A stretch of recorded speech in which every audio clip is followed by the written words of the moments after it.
We are over in Woolen Mills in Charlottesville to visit a couple goats, a couple of small kids.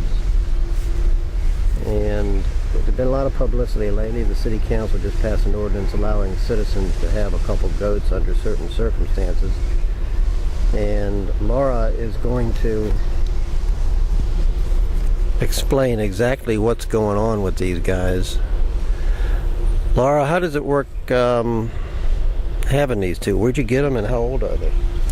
Zinnia is the black goat. She is about a little over 2 months old. Her sister's just a week younger. They were both born in March. They came from a farm called Dragon Hill Farm in Palmyra, and they're Nigerian dwarf goats, and they're a dairy breed that we got these guys from Heidi Passino, who's a breeder in the area. Okay, should we be following them just in case they want to bolt? Okay. They definitely won't bolt. They stay where the food is, so they will wander, but they're mostly interested in what they can find, some twigs and shrubbery and that kind of thing. Well, obviously they don't eat kibble like dogs, so do they eat all the time? They are doing more and more of that. We've been feeding them 3 times a day with a bottle, and will until the end of this month. But they're picking up how to eat hay and how to browse and graze for their own food now, which is a nice change. Being dairy goats, how soon till you get milk from them?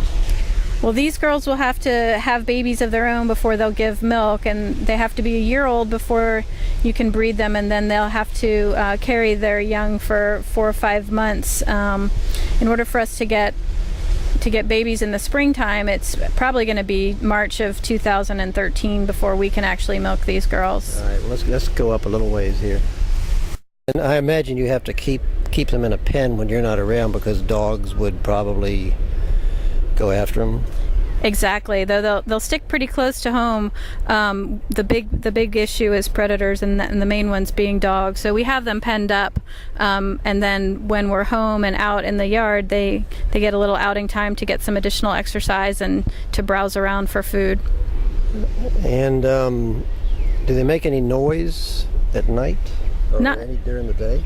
They definitely make noise during the day when they're hungry or they think it's feeding time, but not at night. They're pretty quiet in the evening, or at night. Once it's dark, they go to bed and you don't really hear anything from them. But during the day, if they're lonely or if they think it's time for a snack, they'll definitely let us know.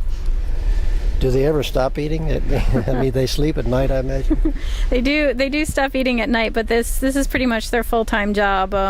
They're really just catching on to this whole eating all the time thing, because before it was just the bottles, and now they're really picking up on the idea that other things could be food.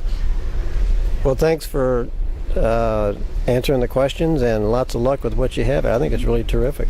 Thank you. We've been really enjoying them. And on the way out, they have a lovely garden here. Of course, they eat everything, most of it coming out of there. And miniature goats are not the only thing they have. Of course, duck eggs.